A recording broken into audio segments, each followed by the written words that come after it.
Now it's got a board to order on this Monday, August 11th, 2025 at 6:34 p.m. First off, any changes or additions to today's agenda? All right. Hearing none, we will move on to item 3, which is approval of the minutes. And that is the minutes from May 5th, 2025, and our retreat, June 16th, 2025. Let me just see if we need to do 2 separate motions. I think, does everybody vote for those? The retreat one has nothing on it, actually. It just says we had a retreat. Okay, I will do them separately. Yeah, I prefer it if you do it separately because I did not attend the retreat. Are you ready to go?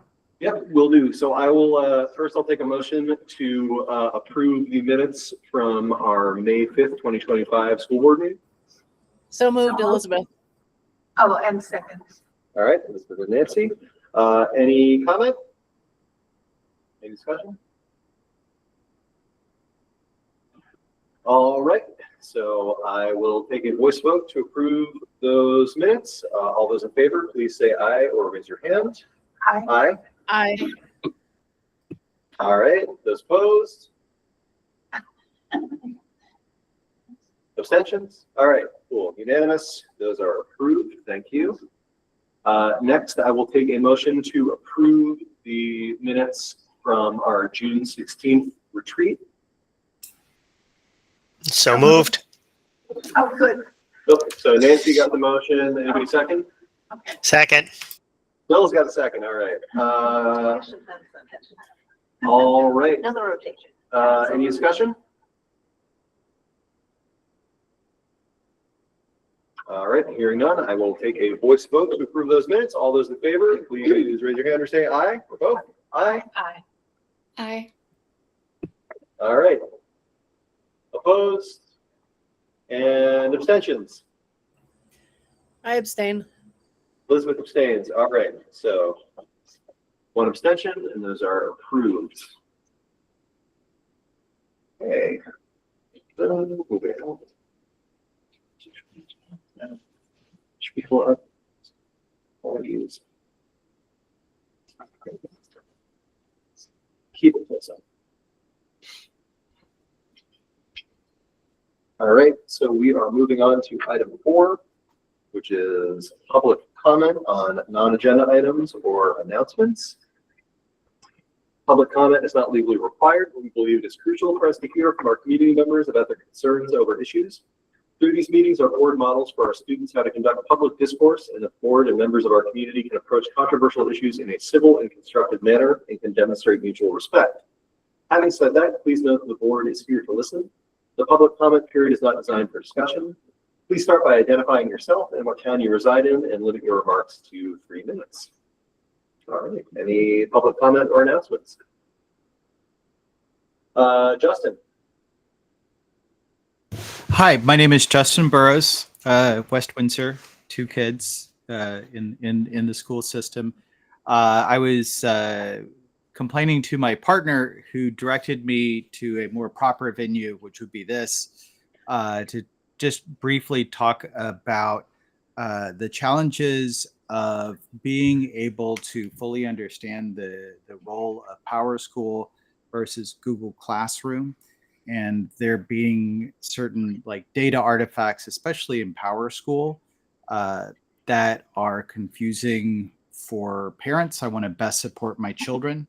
I'm not really sure, like, for example, we don't have grades per se, but we have, certain levels of competency that we need to get in certain skills. It's not clear to the parents necessarily in terms of like what is, and again, we have 2 different perspectives. There are different paradigms that we all grew up with in terms of what is failing, what is or needs help, and then what's excellent. And this can be especially daunting whenever you get feedback, for example, from the educator saying that your child is failing this class or needs support in these particular areas. And so just two things I wanted to give to you guys as you go into like, further discussions and retreats and stuff like that. How it might be made easier for the parents and the students to be able to use the tools of PowerSchool and Google Classrooms in terms of the actual like holistic support for the student. And also what's meaningful and what's not. Like my PowerSchool right now says that one of my kids has a 92 GPA.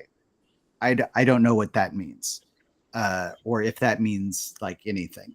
And that there might be, call it remedial, call it educational resources for parents who want to engage in these like technical support platforms in a meaningful way and like get an idea of what's actually being used by the teachers, so we can help participate. I know we're trying to get our kids to develop responsibility for their for their own assignments and for their own tasks.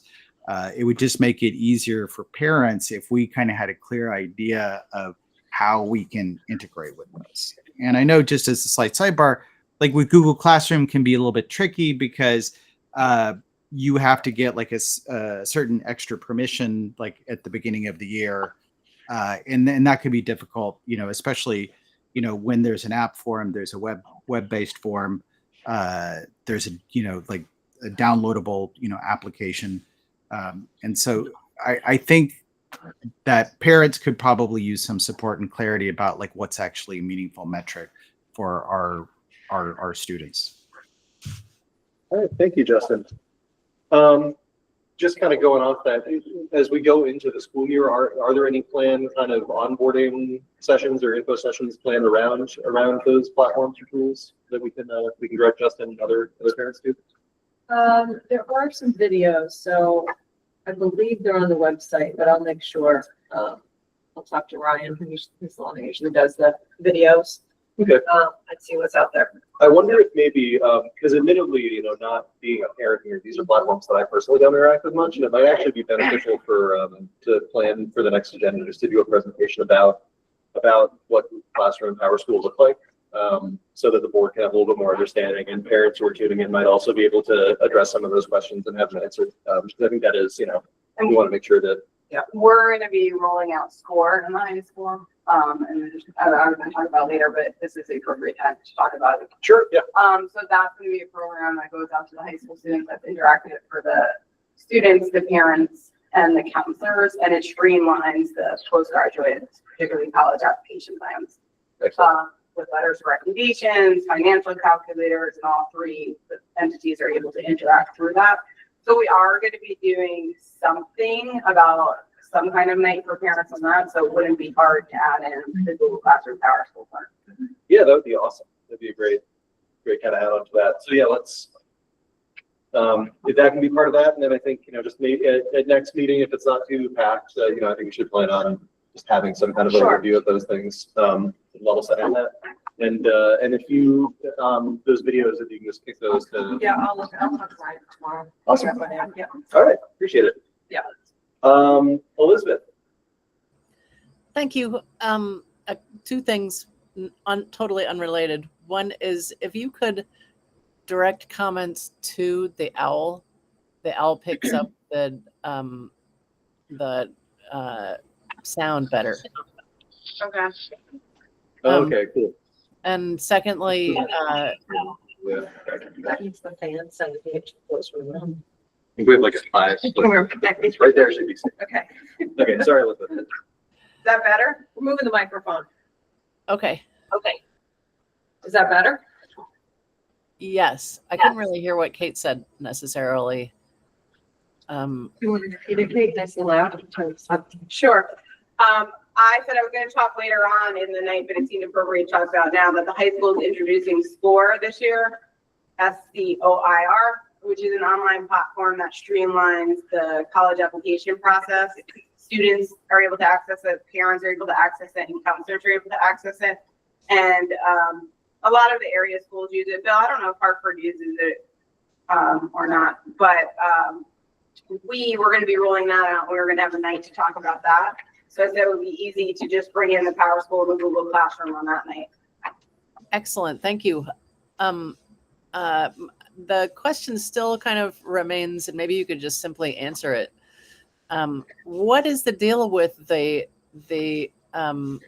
score at the top of Power School that tells you what your GPA score is when it seems it's based on 100 out of 100 when we don't really do that, or So theoretically we don't.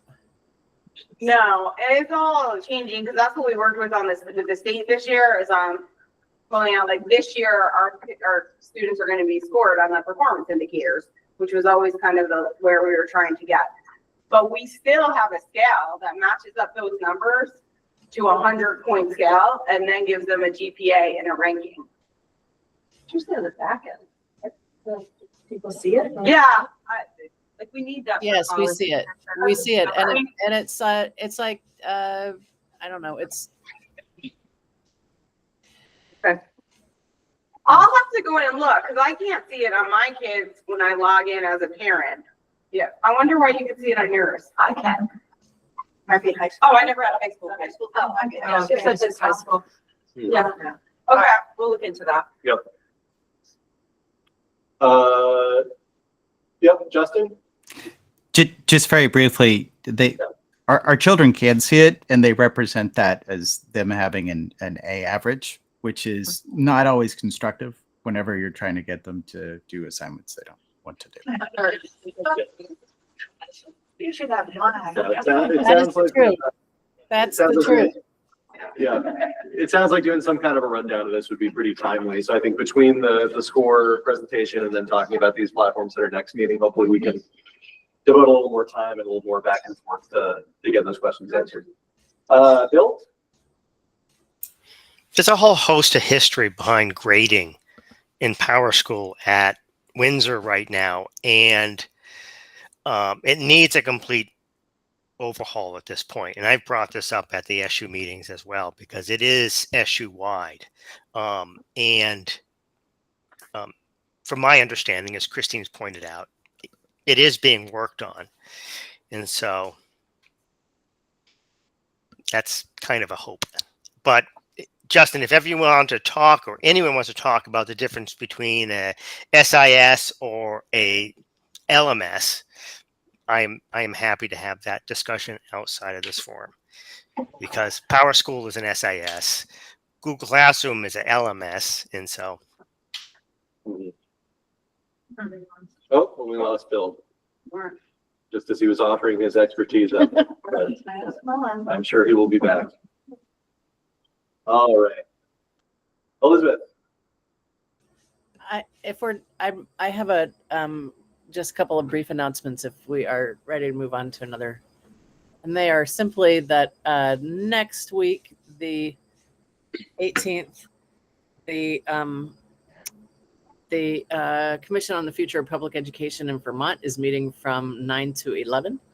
And then the task force, the state redistricting task force is the next day from 9:30 to 3:30. It's very, very long, but they have a lot to do in a very short period of time. So, but that's again Monday and Tuesday of next week for those who are interested. And so, and anybody who wants to hear a synopsis of it, just reach out to me and I'll give you a couple of bullet points. Thanks. All right, thanks, Elizabeth. Any other public comment or announcements? Bill, did you want to wrap up your thoughts before the internet kicked you out there? Nope. I want to have a public comment. I want to give a shout out to ABS Summer Camp from a standpoint of a community member and as a standpoint of a parent. The program is extremely well run. It is organized, constructive, and the kids have a great time. And so I want to shout out for those who organize it, those that work there, and the ABS community for supporting that. So thank you. Are you talking? Thanks, Bill. Base camp. Okay, yes. Any other public comments? I also think Summer Academy is wonderful. Mhm. I've heard wonderful things about both of those programs all summer, and I'll just add to it. It was nice to see some of our students out in the wild over the weekend. The field hockey team do the plant sale. Oh, that was good stuff. It was great. Laura and I picked up some plants for our garden. Yeah, it's just good to reminds me the school year is getting started again, but it's good to see everyone out and together and make our gardens a little more colorful and raise some money. So that was great. And I also wanted to give a shout out to and I regretfully, somebody can probably remind me, but I know that Amanda Clark, who is one of our SU teachers, SU staff, had Farnsworth, yes, Amanda Yes. Clark Farnsworth, also ran a summer program. Imagine Arts. Yeah, Hannah's doing it this. Yes, no, I was looking at you, so I know Hannah's doing it, but I had also heard some Very really successful. great things about that. It's great just to see the impact that our school community has. Maddie, our elementary art teacher, is also involved in it. Oh, nice. That's so cool. Well, yeah, it's great to see the kind of impact that our team has in the community all year round. I send my kid to Lucy McKenzie camp. There you Don't ever do that. Because now I have a kid. All right. So if you don't want more animals, don't send your kids to Lucy McKenzie camp. But if you do, it sounds like a great option. Everything. Send away. Yeah. Yeah, and I guess when we're doing summer camps, some of the kids in my family have gone to camps at the cartoon school and at Ava, which has been, I've heard great things about those too. We're really lucky to live in an area with so many summer options for our young learners. Any other public comment or announcements? All right. Well, thanks everyone. We will move on now to item 5, which is our administrative report. So I'll turn it over to you. Do you want me to share? Do you want to share? Can you show? Yeah. Yes.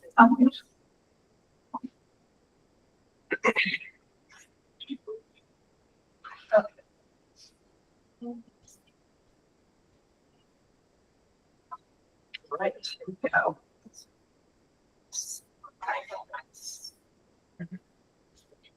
I'm chilly. This is, are you all comfortable? Oh, I can't do that to me, right? Yes. All right, we ready? Sure. Okay. So we wanted to share some of the work that's been done around the buildings this summer, and this is a list of the things our custodial maintenance team has been working on. They've been doing a really great job. They do always have to work around Summer Academy, and I believe they really got a lot done this year.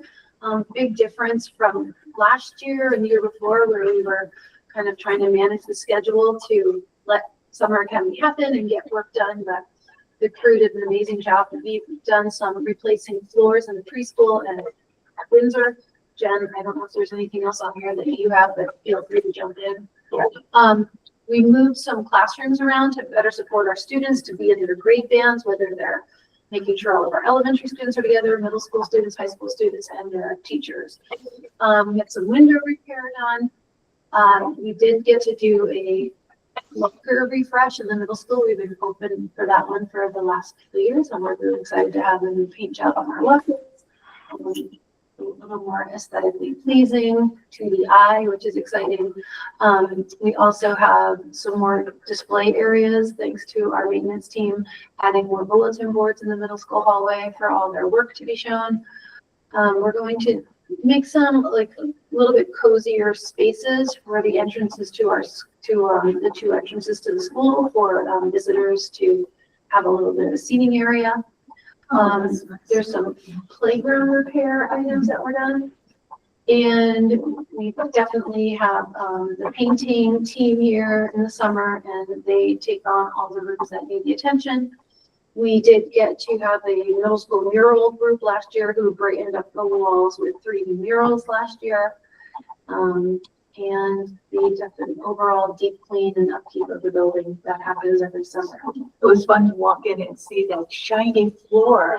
Wow. And that's always a maze, M-A-Z-E, not maze, but a maze when you're trying to figure out which way to get to a room in the building because certain sections are Yeah. locked at a time. So you have to follow all the signs. So, yeah. I'll just throw in a quick comment. I really appreciate the entrance to the school thing. I think especially the lower entrance. And it's always felt a little bit awkward down there, and I hadn't really thought of that lack of a seating area, but you mentioning it, I think that'll be really helpful just to have some kind of space in front of there. Anything to add for Well, just- building, so? Overall, keep cleaning up the building. It's been great to have somebody there full time this summer. Really, really nice. We're excited that we're going to be sharing a evening with families at on the bridge and here at Windsor. We're going to have time to visit classrooms, but we're going to start the evening with an information night on behavior expectations. We worked on that as a SU staff and really want to make that clear and partner with parents as we share that information. Then after we do that, we will have visits to classrooms. The 6th through 12th grade will offer a little bit more time to have a short discussion on extracurriculars and athletics as well.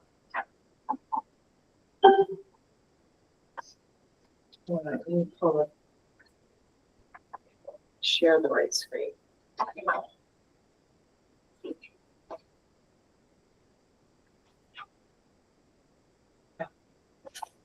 So we're moving into our continuous improvement plan.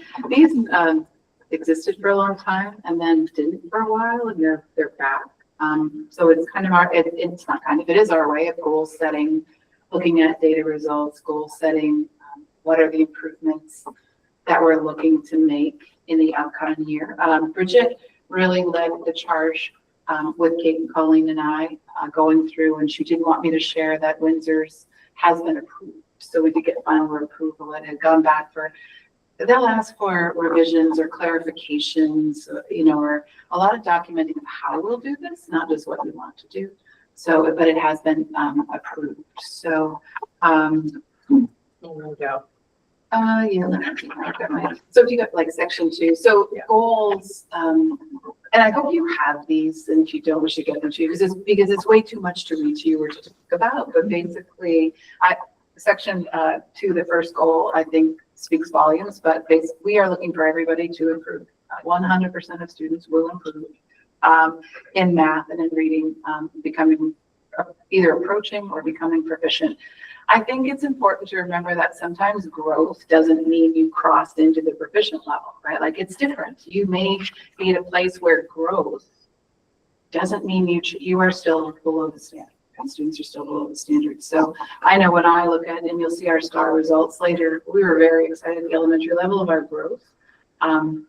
It isn't, that excitement isn't what I see reflected in our percentages, but the growth is there. And so in the CIP, we have to identify what we'll use to measure the growth and then who's responsible for it. So as you read across each of the goals that come to, when you look at, I guess if you go to the second, number 2, Christine, when you look at the percentages of improvement,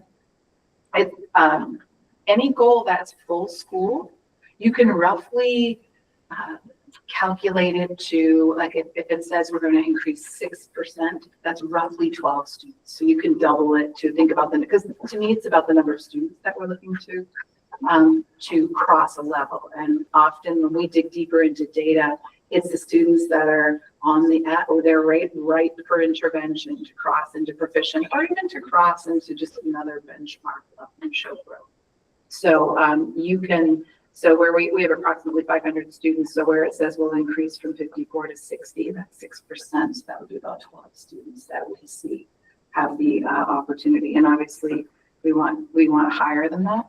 An important factor on the CIP is who's responsible, and what are the programs or the resources that we have in our budget that will help us do that. So you see people who are responsible, but then you also see programs or trainings that we'll complete in order to try to show, in order to achieve that growth.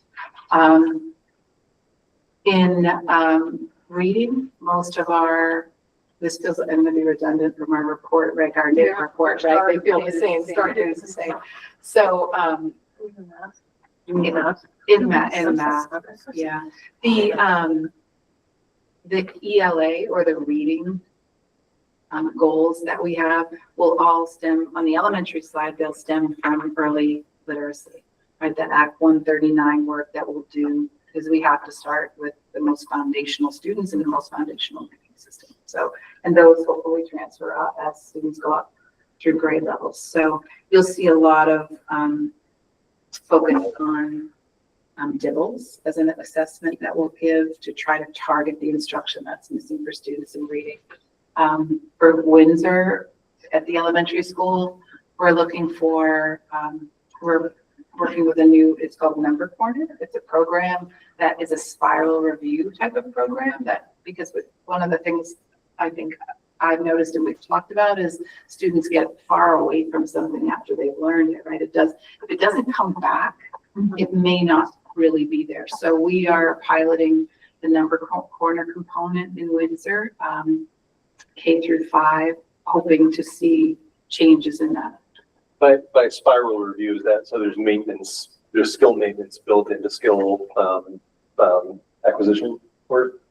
Yes, and yeah, looking for it to come, like at times to refresh or to bring that back to the students. So this is like Member Corner is a 15 to 20 minute lesson that involves student observations in math, asking them to do work with time, money, all those basic skills that really often aren't deep in problem solving programs that we use. So I'm pretty excited about that, and I think that work will only help support the kids as they go.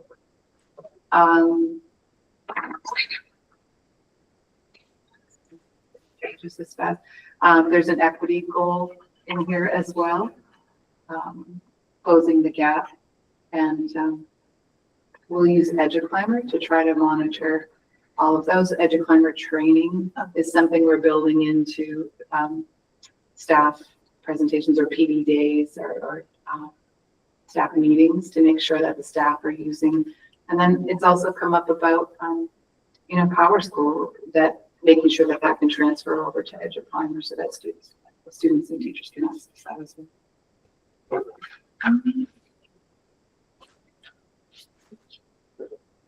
Culture growth, Power School is addressed and the behavior is addressed as a goal 5 and safe and healthy schools goal. And that really goes to the presentations that we've been talking about, the work we've been doing with behavior, the matrix work that we've all done this summer, and we're going to, we already have a plan to roll that out to staff. What's their responsibility in that matrix as well. And then there's a goal for seniors about college and career readiness and an equity goal. So it's a lot to digest. These will be on the website. It'll be on the website. Just one request, just for a little bit of accessibility. Would it be possible what were the whole child, whole School whole community. Yeah. WSCC. Yeah, is it possible to link that from there, just so folks can see that? Yeah. Link the Just where this is posted, just maybe having a link to that. to WSCC. Yeah. I don't think there is a link to WSCC. Whole school, whole child, whole school, whole child, whole community. That's a team that meets. Oh, okay. So they and they met throughout the year, and when Bridget was doing the data inventory, what really stood out was we have some significant chronic absenteeism. Okay. It's a national problem. I've been reading articles about it. It's been exacerbated by the pandemic. So that team really asked that we, as our culture and wellness goal, could focus on chronic absenteeism. So we have a plan for that. We have Katie Burke, who's the kind of leads that group. she, they decided to use some EPSDT money, which is generated by nurses and school counselors. They get to decide how to use it, to try, we've engaged 3 school engagement coaches. So it's a proactive, these are people that are really going to focus across the SU. They're going to focus on those kids that are, you know, not chronic yet, but getting close, and put preventative strategies in place to help work with those families, to help kids get to school and figure out why they're not coming to school. So I don't know what, I mean, I'm not sure what to link, I guess is. Yeah, I think it's just referencing whole school, community, whole child objectives without the detail of what those objectives are. I think that's where I just wanted to make sure we were directing people towards those if they have questions. Okay. Maybe So you look at the national website of There is, I believe. yeah, I mean, just if there's some resource that connects to the objectives of the group, I think that would be helpful for those looking at it. I think everything else is either contained on our in our resources or accessible. Got it. As a newer work. So. Okay. I'm gonna go back to here. And go to the next. This is ABS's continuous improvement plan, which I can easily walk through. is pretty similar. Pretty similar. I think the basic goals are the same. Yeah. The numbers are slightly different because we're a different, right? We start a different place. I think things that Tracy brought up that were really important to think about is that we start with where the students are and where we want them to be based on their basic age range, right, and capacity. And then we've identified curricula that we want to use that, particularly ELA components and the math components. Evaluate those based on the data we're getting back. We'll share some data with you in just a minute. Then it's about teachers teaching you education, universal design for learning, and then from there, their own coaching. We've got some coaching in place across the schools this year coming up, and instructional team leaders that are going to really be able to, I think, be thought partners with our teachers so they're not isolated in the process. And then there's intervention when what they're doing isn't working for a couple of kids, and why is it not working? And that gets into, is there a learning difference for them that we need to address in a different way? Collaboration amongst teachers is something that looks like we're off to a really good start with this year, which is exciting because we learn quite well from each other, much better than we usually do or with our own programs. That's really that just building up the system. So we're in the same place. We're looking at our math data, we're looking at our early literacy data, our general literacy data, and then our culture data. So we're in the same boat. I mean, we're all doing the same basic work. It's just we have slightly different numbers for different things. And some of that, when we were looking at our measured results assessment, which the kids take, the students take in grades 4 through 12, they identified, I think I just saw trusted adult in there. So we're focusing on, I mean, that was an area where they felt like we need to work on. Every student doesn't feel like they have a trusted adult in the building. And so that's something that's really important. Everybody needs somebody. So that's part of the, when we were writing our goals, that came into play. So listening to the students and hearing what they want as well. So, all right, let me get back here. And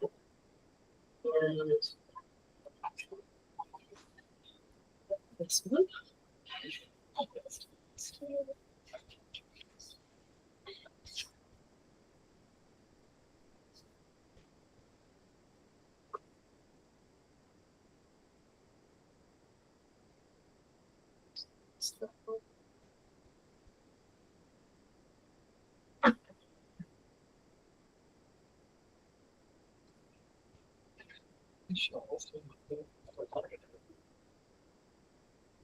Okay. There we go. There we go. So, Those are right from this continuous improvement plan. They're yeah. saying, So WIGs are just wildly important goals, and they came straight out of the continuous improvement plan. That just gives you those percentages that I was talking about to calculate the number of students we're really targeting. Yeah. That is there. The next slide is a whole school reading Go on. Yep. Oh, is it tired? Is the computer about it slow? Whole school reading. This is kindergarten through 10th grade. So the data it's real, it's the results, but it's also an enormous span. When you look at these graphs, in the ideal situation, we want to decrease red, right? We want to decrease the red. Those are students who are below the standard significantly or below, and increase the green, which would be meeting proficiency or exceeding proficiency. And as a whole school, we're staying a little level, then that's not what we want to happen. But if we go a little deeper, we have to start with our youngest readers, especially where we're shifting to the science of reading. So kindergarten through 2nd grade is where we see like that red, we have decreased the red. More emphasis on those foundational reading skills, teachers shifting the way that they approach the teaching of reading. So these show good, some good results. We always would want more, but we do see its improvement. No, that's fine. When we go 2nd to 5th, we don't see that same shift, right? These are students who have not had that foundational reading explicit instruction. We need to shift that to, we can't just let them go and get it. We have to shift that to our 2nd, 3rd, 4th grade students to help them fill in those gaps. So we have work to do, absolutely have work to do there. And I think the work that the K2 will be doing this year during professional development and the support of the instructional team leaders will be huge in helping us close those and hopefully have more students become. That's a good question. Yeah. Is the 2nd grade counted in both? Yes. Okay. Thank you. This is the early literacy. I actually think this is a 3-5. So it depends on what they take. It depends on whether they took early literacy or if they took. Oh, okay. Okay, so that's the Thank you. average there. Okay. With the 6 and 8, we happy to see that we are moving further into green between spring and winter, somewhere between 58 and 62%. That are above our benchmark. So we did not have a lot of ELA intervention last year, but this year we did get really higher on our team, and we will be making more of that time to our student schedule. So that's really exciting. Grade 9 is on there, and we are working next year to have them all take STAR. I think we're just up 3 times. Yeah. And we didn't do that this year. So we're working on that for next year. We also have opened up another intervention spot. Theo, who came over as a special ed interventionist, has now been hired as part-time social studies in the high school and part-time regular ed, or he'll just be an interventionist. So he doesn't have to see all children, and he'll be located in the classroom, and we're having a meeting on Thursday, Bridget, myself, and Jen to kind of direct. Now we have a lot of resources. We have the hub with Katie and Davini, and now we have Theo who have his classroom. So we're having a meeting to best place the kids to get what they need to work on both classwork and lagging skills. In the 10th grade, I wasn't sure the 10th grade was on here because we didn't take it in the spring in the 10th grade because we gave the 10th graders PSATs. Next year, we're going to take it again in the spring, and we're also going to take work on making the PSAT results more public rather than something that just goes to the home. See what we can share with you from that. Elizabeth? Thanks. I'm keeping my camera off because I just got a weak signal alert. But I don't know whether anybody has said anything about the drop-in scores between winter and spring, and whether when you conducted testing this fall, if you could keep the winter from 2024 up in that data report out, I'd really appreciate it, because I don't really understand why there. Some of the drops have been more than a few points. So do you have a way to account for that? Is it just the rigor of the curriculum, or is there something else going on that we could be looking at? I think it's important to know that the benchmarks change, right? Fall to winter to spring. It's very common for for there to appear to be significant growth between fall and winter, because we're picking up that summer lag, right? So in our winter results, we get honestly, we get a little benefit of the summer lag, right? Because it looks like this significant growth. And then in the spring, as the test adjusts in difficulty, it's very common, if you look around, to see slight dropbacks in spring scores. But I do agree with you that measuring spring to spring, winter to winter, fall to fall is a better benchmark of how are our students doing at that time. And I think we should be able to do that. Yeah, I think that relays some of that confusion, because I think what you're saying is because the benchmark moves in those tests, what can look like a lack of progress can be maybe a lack of rate of progress where we want it, but there still is progress happening. Right. But that's not really apparent when the data is being presented. So yeah, I think year to year comparisons would be good. I would also, I really would love to see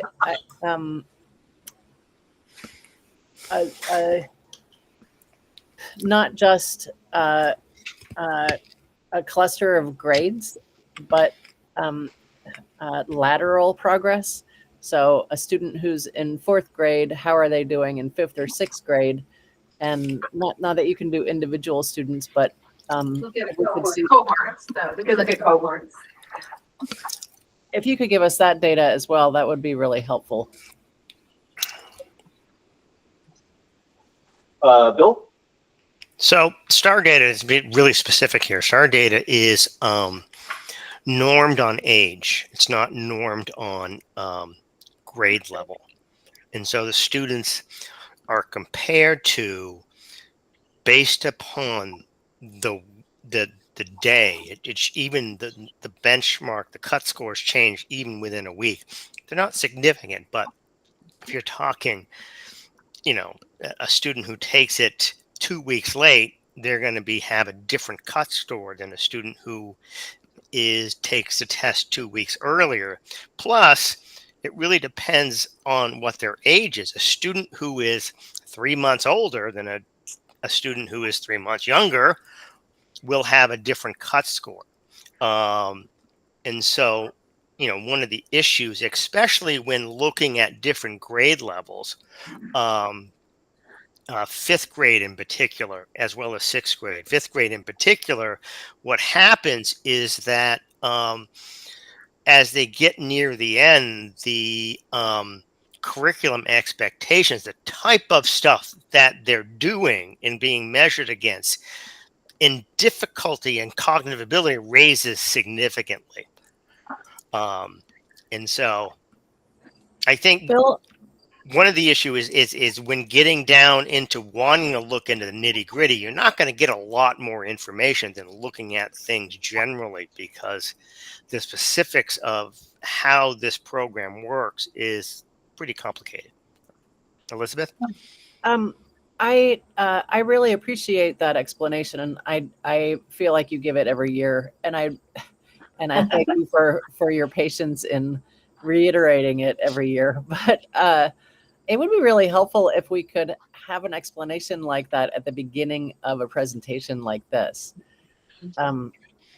And also at the beginning, like a slide in the beginning, so that people who are not watching the presentation but just looking at the data can have a better context for it. Yeah. Thanks. Well, my guess is also there's not very few people who actually have read the statistic report on how STAR is.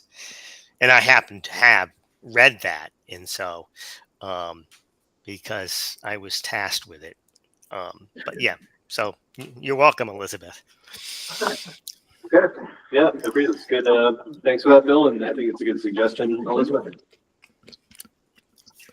So school-wide math, again, we're looking at kindergarten through 10th grade. It does show a slight decrease, but I think it's better when we break down into clusters. So can we go to the K2?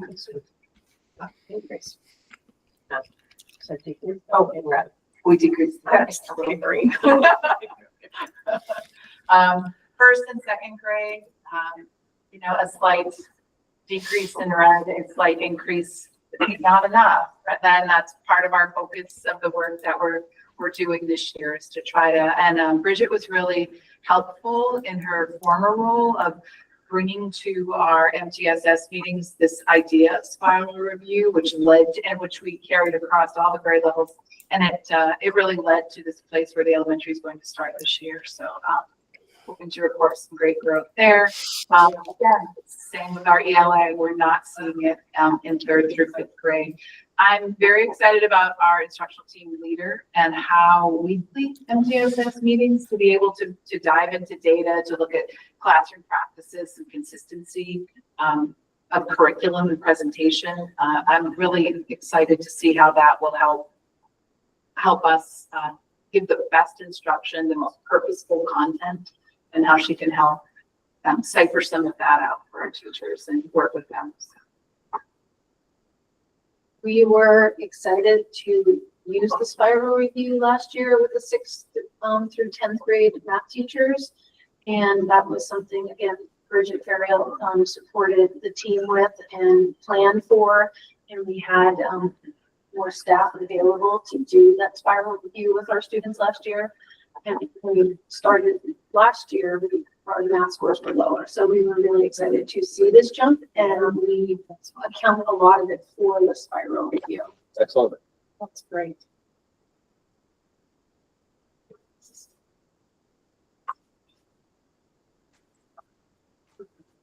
This is where we targeted in our continuous improvement plan, our equity piece, to close the gap between free and reduced scores of free and reduced lunch and the scores of students with IEPs. You can see that the red is decreasing, but not, again, at the rate that we want it to. So the left is free and reduced students on free and reduced, and the right is not free and reduced. So you can see there's a significant gap.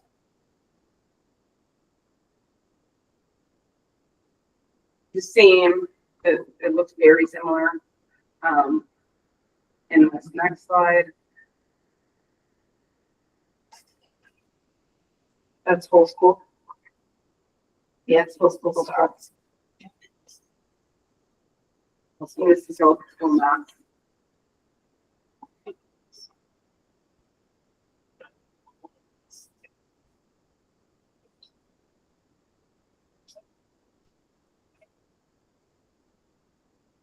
And let's just go through them. Let's do on the 9P. Oh, that's amazing. That's a big, Wow. right. I think this speaks to our interventionists too, right? Yeah. And the increase in intervention that we're having again this year is really exciting when we see what those services can do to help. And the crossover we did between middle school and high school, right? And we really worked on math this year with that crossover in middle school and high school and trying to get up with skills. So this is just generally on IEP, not a specific subject. Correct. And the IEP. That's wonderful. That's the early. So that's early. Yeah, but the last one was, what was the last one? No. That was it's free and That was reduced. free and reduced lunch. Okay. And this is students on IEP early literacy, so K. Oh, there's the K1. literacy. Okay, that's that. Yeah. Good. And then this is everybody, right? Yeah, this is everyone on an IEP, looking and star reading it. But we're pretty flat there. Wow, yeah. Yeah. Yeah. Same thing for math. I know at the elementary level, some of the things we've talked about We've even started to, Kate and I have both shifted some resources to the middle school to try to like make sure we have interventionists placed and, you know, for behavior or for intervention or in across the school and not just focusing on the elementary side. And also, our interventionists, this year we're sharing a special educator, trying to help fourth, fifth, and sixth, trying to get students to bridge with their, with a special educator for consistency. So, We also moved the location of the classroom. Previously, our ACE classroom kind of held together all middle school and high school students. And it was partly on, there's one section on the elementary side and one section on the middle school side. And we shifted it, separated it at Amanda's recommendation. And the high school is located right on the high school side now. And the middle school is located right on part of the middle school. And we were able to tell parents that in our end of the year meetings. Amanda always shared that news. And two of the high school parents cried because they were so happy. And we have another staff member, the AST, here Yes. that you're doing that. Yeah. we did that That's awesome. last year. That's great. What percentage of students are on IEPs? We know across the SU, Yeah, Oh, just us. it's around, it's almost 30%. almost 30%. 30, okay. Yeah. Okay, shift to ABS, just where you're ready. So now we're just looking at the data. School-wide, which is, right, all our kids. And, to be honest, I don't know if we included early literacy with this one. If not, it's probably generally your high-flying first graders through your sixth graders. So winter to spring, we see a decrease in those who are achieving above benchmark. We're small numbers, so we can probably talk about 2 kids. Then early literacy, I think much like, you know, once we talked about those interventions at those early ages make a big difference. And one of our goals is to continue to see that growth. One of the things we were able to do at ABS last year is actually introduce a multi-age teacher to support a multi-age classrooms, not full-time position. But it does allow for our interventionists then to support not primarily multi-age teaching as a position, but to really look at intervention. And she did a lot of focus on particularly the growth grades last year. You'll see that. So reading, you'll see again a drop, that winter to spring drop. Good question. I think Elizabeth asks what is going on there. I don't know that we have a good answer, but we see a strong jump from fall to winter scores, and now we see a winter to spring score that drops a little bit. Go to the math. We did a little bit of growth. We're still looking at, you know, 50% of our kids not meeting expectations. That's a real challenge that we're trying to address across the board. I think in that, but you know, my school, I know particularly we're trying to figure out what's going on with our kiddos. So younger grades, we're looking at even fewer, starting out with basic literacy skills. And I think the hopeful grade is looking at the next slide and the 3 through 6 slide, see some growth. So while maybe they don't come to us with a lot of early math skills, they are growing as we're getting through the process. I think as some of this, I really attribute this past year to having a multi-age teacher take math groups, specifically to be able to break kids into what they need, not where the curriculum says everybody should be. So then we're going to go to our fully reduced. We're looking at as you're looking at it left side, this is our early literacy scores. So we've got kids, we know that kids in younger grades, if you're not reading at home, it shows up early in education. And so our goal is to bridge that gap. And it looks like last year we were able to make some progress there. So you can compare like the free reduced lunch in the left and the free reduced right. And then the next one, which is the slightly older kids, usually 2nd grade through 6th grade. So they start right in their reading, again, pretty low, right? We've still got this big old gap to cover. It's an equity issue. We know it. We know it has nothing to do with the childhood, the capacity. It has to do with what they come in with and how do we support our communities to make sure that our kids are ready for school. It's a big part of the conversation. And what do we do once things show up? And how do we help them bridge that gap? Because we know they can, they just need the supports to do that. Again, you'll see a similar thing right in the map when you're coming in with a deficit of a home that is having stress, as well as resources, access to summer programs, all of that stuff, food insecurities. Takes a toll, right? It takes a toll, and so we see it. And so the question is now, what do we do? And I know we put stuff in place to try and help our kids, help our families. Clearly, we're not meeting all of our kids the way that they need to be met. We're not making all of the and then the next one is about students with significant disabilities that got them on an IP, which until a couple of years ago was really about they had to be 2 years behind their peers in general, right? That was the rule previous. So a lot of kids come in significantly challenged. So early literacy, this shows the impact of early intervention, I think. When you catch kids early and provide really good, high quality instruction in their classroom and with highly skilled special education teams and intervention teams, kids can grow. Wow. So here's, if you go to the next one, so this is starting, these are kids who are a little older, right? So our brains when it's malleable, there's a lot more, you've got it, larger gaps you have to cover basically, right? So if you're a fifth grader reading at a second grade level, you've got a lot more to cover than a kindergartner reading at a pre-K level. So we haven't met that need yet. I know that we've got a team trying to figure out how to support these kids and support the teachers to support them. So the next one is about math.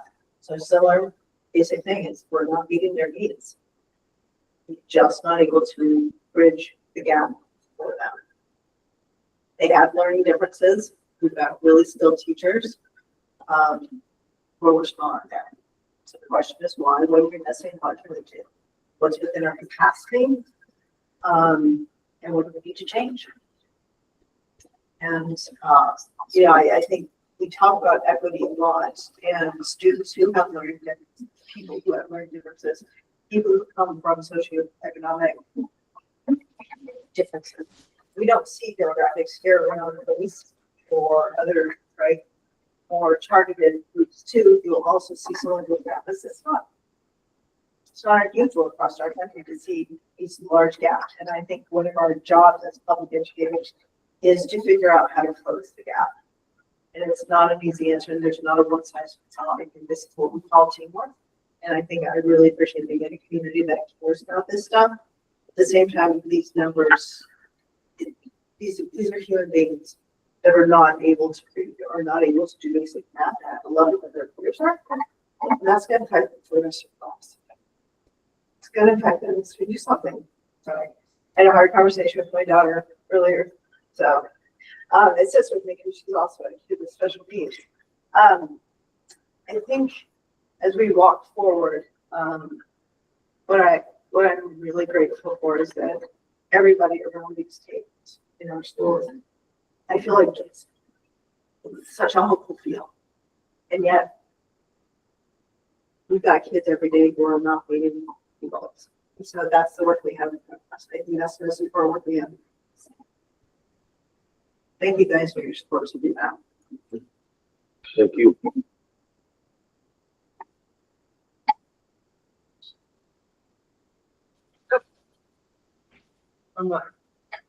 Did you want to talk? You already talked about high school. All right, so I'll check into my report. As you heard earlier, Summer Academy was a great success again. We had about 88 students who signed up, and our average attendance, as you can see, some kids are on vacation or doing different camps, so we averaged about shy of 80% attendance for the 4 weeks. It went swimmingly. We didn't have any major issues. As you know, Katie was not here to run it this year, but the principals stepped up. Everybody did a week as the administrator on duty, and Alyssa McDermott, who's a school counselor in Heartland, who's kind of helped run it for the past few years. She was kind of the lead in the office every day, and she was very proud at the end. She said, I was a little nervous, but it went really well. So It was nice to see you at the door practically every. yeah, I try to be there every day, and it's the highlight of my day, just greeting the kids and having them come in. Elizabeth? Thanks. Was Summer Academy this year paired again with Windsor Rec? It was, what do you mean paired, Elizabeth?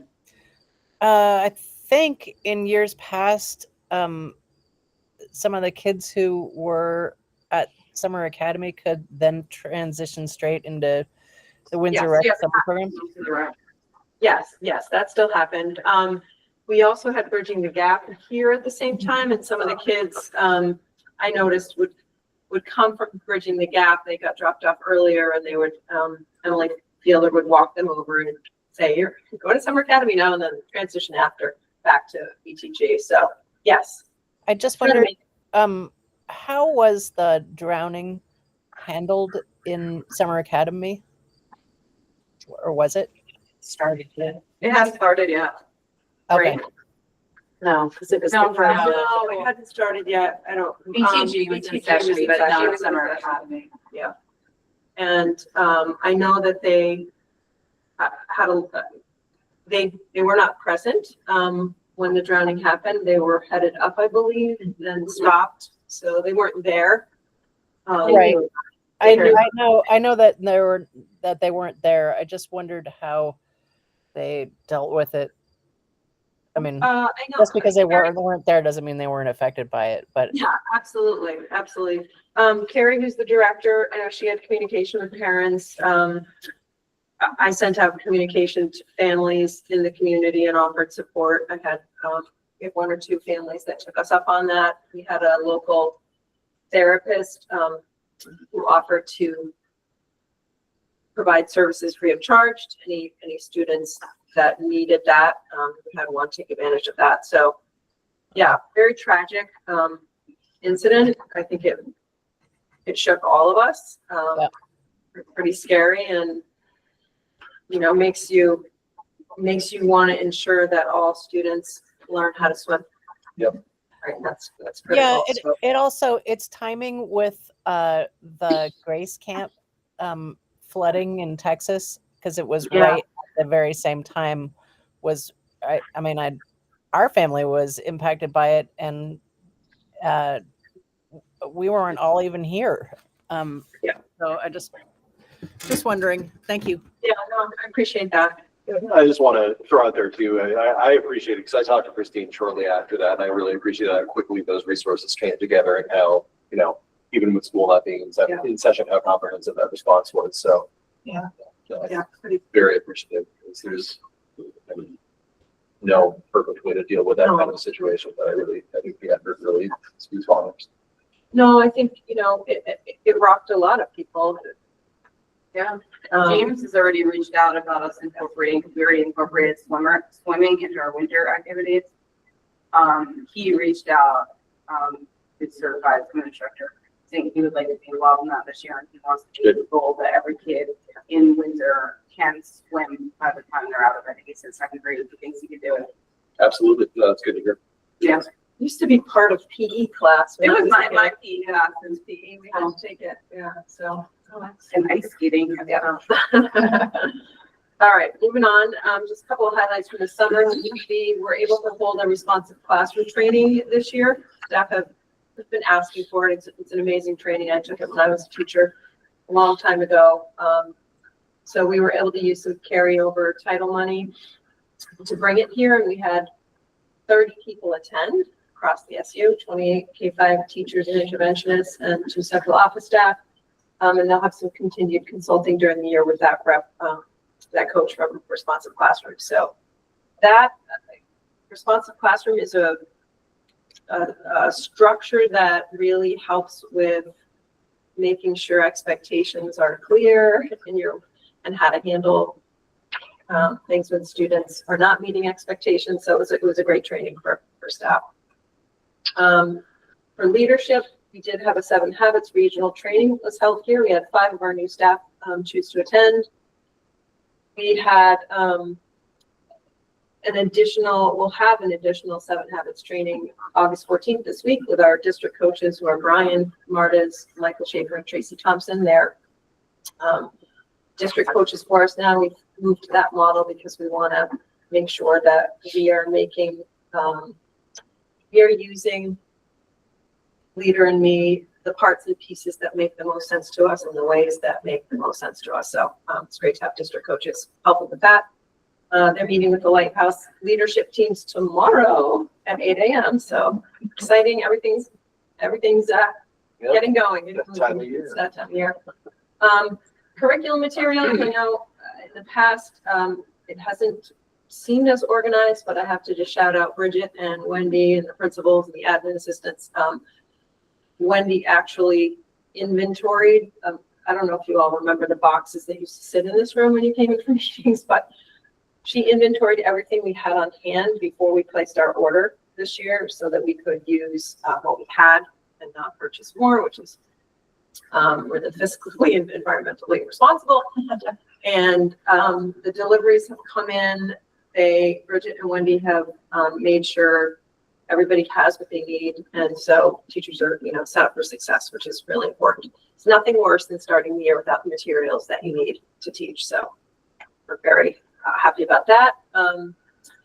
Administrative team has been hard at work all summer. I think we've met more this summer than we have any other summer. But it's been really good work. We've had 4 full days together.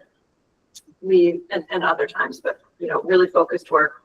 We've updated the behavior matrix, and we're calling it a behavior handbook. So that's updated and ready to go. We created behavior expectation presentations for students, staff, and communities. You saw earlier, there'll be a presentation here September 3rd and ABS, I think 26th or 24th of September. So that feels really good. It's really important to be clear about expectations and with everybody having an understanding of what those are and how to respond to them. We have Wednesday, we're having an administrator and designated employee HHB training. The staff will have an HHB training when they come back in a week or so. We can have so that work has been underway all summer. We've updated handbooks. We've worked on our welcome back presentation, and we've been doing some systems work around chronic absenteeism and scheduling and all of those types of things. So busy, but we feel ready to start the year. Elizabeth? Thanks. Of course, I'm going to ask about HHB. Who is conducting the training, and is it mandatory for everybody? The training on Wednesday is not mandatory for everybody because people are still not back. Most of the designated employees are going to make it. There are a couple that are away. The training at the beginning of the year, yes, it's all staff. It's Tracy Price is organizing it. She is, it will be Heather Lynn will do the training for staff. Okay, thank you. Go over the process and procedures and make sure everybody knows what the policy and the law states. Hoping the new policy is approved. I don't know, Elizabeth, if you have any inside information on that. I do. There's a meeting. There's another meeting for it at the end of, I believe, at the end of this month. Okay, we're hopeful that it will be in play. They did just to recap what's happened with that task force or council or whatever they call it. Big Hartman submitted a very long, very detailed letter critiquing the proposed update to it from the AOE, which apparently the task force or commission or council or whatever, they were only convened to take a look at the proposed updates, recall, if you will, that the proposed updates were the public was asked to comment on them. Yes. Big Hartman did a very long comment on it with lots of very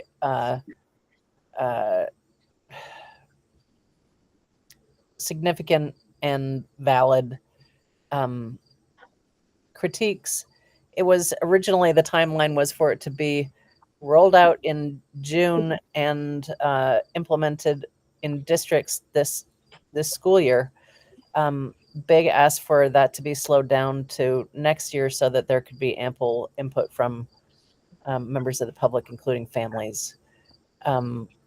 And so I think they're going to continue to take comment until January, actually, and then incorporate all of that.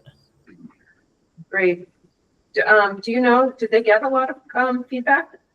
They did, actually, but the feedback was at their last meeting, I believe in June or July. The feedback was continuing to roll in, and the request for feedback came only from the AOE, so it didn't extend out to families in a way that everybody on the council was comfortable with. And so they're going to, at the beginning of the school year, I believe they're going to make another try to, because the request for feedback was kind of haphazard. And it came late. I mean, I sent it Late, out. and it was on a very short time frame. Yeah. And it wasn't really a reasonable expectation that they would receive Right. actual substantive feedback. Okay. What they received was they received a lot of feedback, but not much of it was substantive. And so they're going to try a different approach this fall with families. Okay, great. Thanks for that. Yep. Oh, that's the end of the admin report. Thank you all. All right. So we are on to item 6. You're on to item 6, which is items for discussion, followed by motions if needed. So 6A, we have SU budget representative. So we need to, We're gonna, start the SU budget. As you know, Larry starts in September, October. So we would love to have a representative from Stephanie to the board. all right, Elizabeth, I see your hand. I did it last year and I really enjoyed it, actually. So if nobody else would like to do it, I am glad to do it again, but only until January. We should be done by then. Yeah. Does anybody else want to be the SU budget representative? Going Elizabeth once, did a great going job. twice. She did, so. Yeah, Elizabeth, if you are willing to do it again, I think, based on the responses from the rest of the board, I think that would, that'd be great. And do we need to vote on that, or is that just I don't think so. okay? Unless you want to. If we don't need to, yeah. Fine. Okay, and then item B is music position at Albert Bridge School. I think, Jen, you were gonna. Yeah, so I wanted to keep you guys just kind of posted about where we are with this, just so you guys are to know. We currently have a person who signed the 0.4 contract who was with us last year. Due to personal reasons, they have asked to be reduced to a 0.2. At this point, we're looking to agree to that, repost for the 0.2. In the interim, try and find an internal option. Certainly I can cover until we find somebody as a certified licensed music teacher, but there may be some other options within our supervisory union. Or we may find somebody else, but just want to make sure you guys are kept in the loop, because if we don't fill the gap, can't fill it with a teacher, it could look like first having A reduction in force. consideration. Yeah, Okay. So we're not trying to do. And the union's informed, they're on board. Awesome. So, I appreciate the update. That's a bummer, Jennifer. I'm sorry. It is, and yet, I'm a big believer that opportunities happen for us, and so you never know where this is gonna lead. It's true. It's true.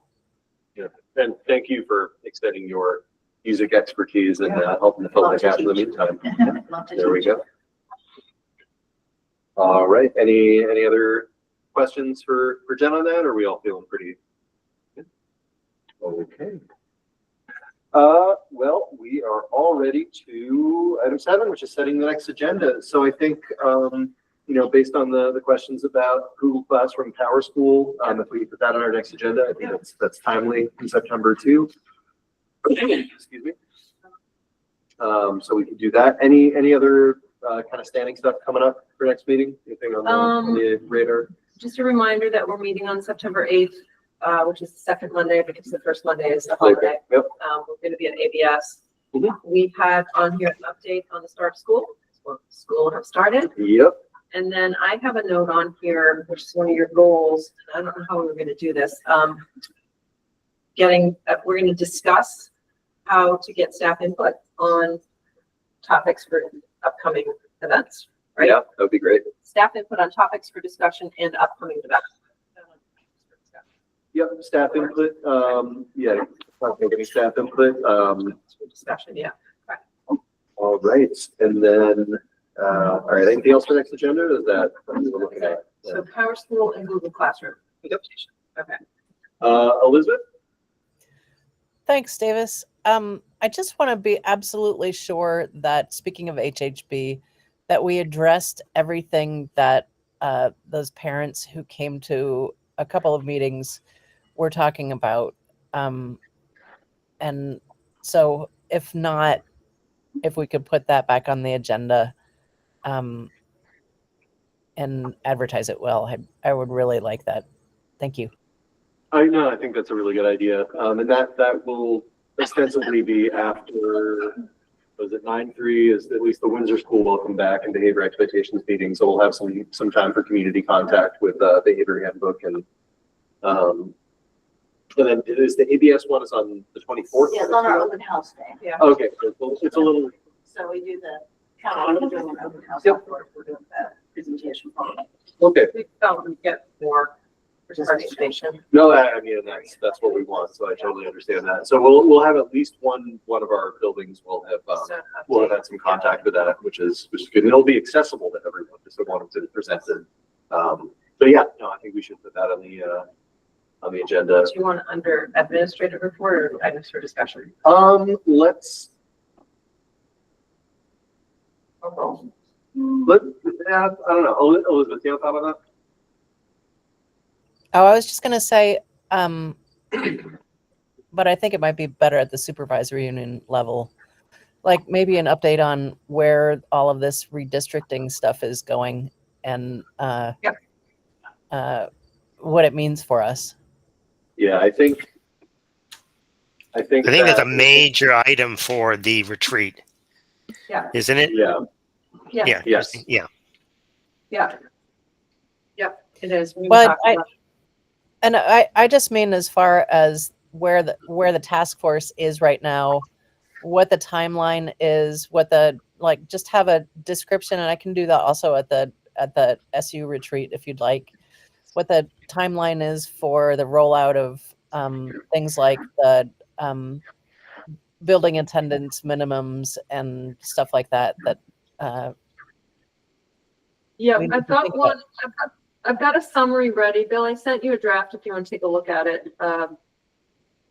Two presentations. Elizabeth, I'm happy to share it with you, and you can offer feedback and check my facts. It would be great if you don't mind before the retreat. No, of course I don't. Of course I don't mind. Of course Okay, not. that would be great. I'll send that to you.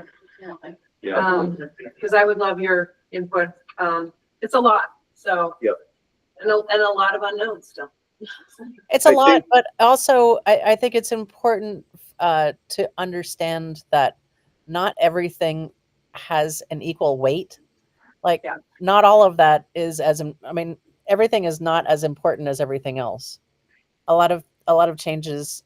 I see you laughing, Amy. Um, but some of the changes may or may not take place. Right. So I'd love a chance to kind of give a legislative perspective on it. Perfect. I will send it to you and you can add to it and deliver it if you'd like. I'd be happy for you to do that. Yeah, I think just in general, well, that's kind of being digested and we start moving from Yeah. legislation to implementation, just having that be a regular kind of feature, keeping everyone updated. You know, with your help, definitely Elizabeth, making sure it's as palatable as possible to us and to the community, because I mean, it is very big and very complicated. And to your point, the things that are written out do not all have the same weight, and as they translate from legislation to implementation, a lot does change. And also, I think Christine, I think it would be a good idea for every local board to have, or district board to have a presentation on it, because the public's not going to see the SU board retreat. That's good. That's a great idea. Yeah, the more we can get it out. Yeah. And if there's any that I can help with, please let me know. I'm glad to. Yeah, I was at a meeting recently where they were reporting, it's a daily meeting, you know, the part of it is, smaller part of it is graduation requirements. And the comment was, I think they're due by this January and to the legislature, and they're going to push for another year because they need more time to get input from the community and teachers and students. Absolutely. And, so it'll be a moving, I think timelines might change as well. So, but yes. On the other hand, the governor of Vermont asked the redistricting task force to withdraw their request for data and just move forward without it. Yep, he did it in a press conference last week. That doesn't make a lot of sense. We get a few based on volumes. It's based on the capacity of the Agency of Education, which currently has a hiring freeze. Oh, okay. Yeah. So, okay, well, that's good to know. So, yeah, I'll put that on the local budget agendas, and we'll talk about it next week at the retreat. And then we'll come back and review how our behavior HHP presentations went with staff, students, and parents. Yep, and I think that will, but yeah, I appreciate bringing up before we lose the thread. I know one thing that when we have this couple meetings that we want to do is just make sure we have a more regular district level data reporting, or at least just some kind of, so I think that'll kind of set the stage for as we go into our monthly meetings throughout the school year. I know September we're not going to have anything, but you know, I think just setting that stage and having that be a more regular feature in our monthly agendas. We've got it on our plan when we do a data report. There'll be a behavior data report as well. Excellent. Awesome. Yeah. All right. Okay. Anything else for setting the next agenda? Right. And before we move past that, one thing that, and actually this kind of fits in setting this agenda, one thing we were going to do is in every agenda, make sure that we had something to send to the Windsor Select Board, Windsor and West Windsor Select Board, I would say, for events. That wasn't SU level, though. That was at our goals were to formalize a communication plan for working with town officials, review the upcoming monthly events, and invite select board members to school events. Yeah, so I think those open houses would probably fit that bill. That flyer can go to the select board. Now, how do we have a liaison from the board that's going to I'm happy share? to be the person that does that. Okay. So if you can just send that flyer to me, and I'll write something up and send that to the Windsor West Windsor Select Board. Okay. Does anybody want to do that, or do you want me to do it? Okay. Awesome. Where is the retreat next week? We, Bill and I chatted earlier about taking it off site. So we do have the Windsor Welcome Center available if that's agreeable. What do you think, Bill?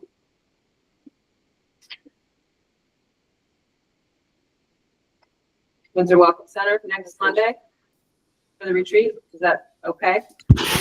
Are you talking to me? Yeah. Oh, okay. Because you're not like in the screen, you're not looking at me through your camera. You're like, okay, you're looking at me there. I'm like, that's fine with me. Yeah. I think that's more comfortable then. Okay, I will, Bill, maybe we can touch base tomorrow. You have time? On the other side. Sure. Quick call sometime during the day? Yep. Yep. Okay. And we'll get to guys the agendas. All right, so I think with that, we are through with the setting next agenda. Item 8, proposed executive session. No need. Cool. And that brings us to 9, which is adjournment. So, I will take a voice vote to adjourn this meeting at 7:59. Oh, we just turned 8 o'clock p.m. All those in favor, please say aye. Aye. Bye. Opposed? No, okay. We are adjourning at 8 p.m. Thanks, everyone. Have a good night.